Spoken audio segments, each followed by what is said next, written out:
I was at the U.S. Digital Service for almost 4 years. And on January 20th, the president signed an executive order that turned the U.S. Digital Service into the U.S. DOGE service. At the heart of what my colleagues at the U.S. Digital Service would do is really think about the users. So if you design a good form, then it's less likely that people are going to need your help or follow up or call the hotline. We had no idea that this was going to happen. That evening, my colleagues and we all received invitations for meetings the next day with DOGE or people representing DOGE. They only identified themselves with their first names. And we were all asked fairly specific set of questions. Some people got different types of questions, like who would you fire? By and large, everyone was asked, what makes you exceptional? What was your favorite thing that you did in government? And then how do you feel about DOGE? And who are your favorite teammates? What were the next steps after those interviews that you went through? Actually, nothing happened for a while. And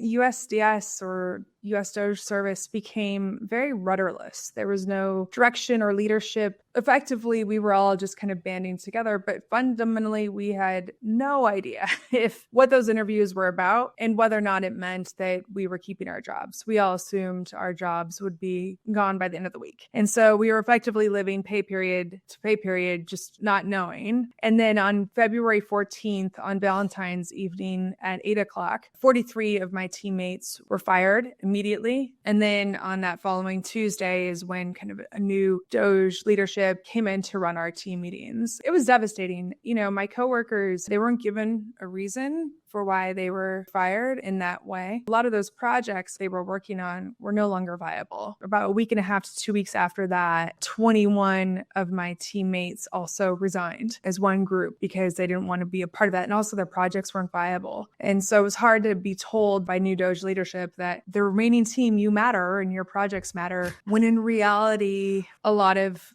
those projects were not viable. And we also feel that our teammates matter too. So you ended up resigning. Correct. Not in that group. I resigned later. Yeah.